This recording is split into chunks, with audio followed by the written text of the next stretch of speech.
అవ్వ రాజమౌళి సార్ కదా ఒక్క సినిమా ఏండ్లకేండ్లు తీసినట్టు రోజులకు రోజులు సాగదీసిండ్రు కదా మహాయుతి కూటమోళ్ళు.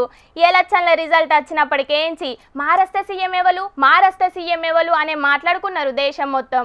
నేనంటే నేనే అని మాట్లాడుకున్నోళ్ళను మాట్లాడకుంటే వేసి కొස්සకైతే పంచాది దెంపినుల్లా మోడీ సారు అమిత్ షా సారు. కొස්සకైతే మహారాష్ట్ర సీఎంగా ఇలా ప్రమాణ స్వీకారం చేసిండు దేవేంద్ర ఫడ్నవీస్ సారు.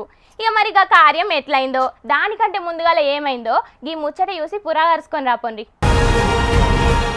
షిండే శివసేన, అజిత్ పవార్ ఎన్సీపీని కలుపుకొని మహాయుతాన్ని కూటమి పెట్టుకొని మహారాష్ట్రలో ఎలక్షన్లకు పోయింది పువ్వు పార్టీ. రిజల్ట్ తర్వాత సీఎం ఆలకీలకెందుకని ఆలతానే ఉంచుకున్నారు. చాలా రోజుల ఆలోచనలు, అల్కలు, బుద్రకింపులు, మీటింగుల తర్వాత మహారాష్ట్రలో 18వ ముఖ్యమంత్రిగా ప్రమాణ స్వీకారం చేసిండు పువ్వు పార్టీ దేవేంద్ర ఫడ్నవీస్ సారు. సినిమాల కాడికెంచి షురూ చేస్తే బిజినెస్ చేసేటోళ్ళు, రాజకీయ లీడర్లు, కార్యకర్తలు, పబ్లిక్ తోటి నిండిపోయింది బొంబాయిలున్న ఆజాద్ గ్రౌండ్ ఇయాల. मी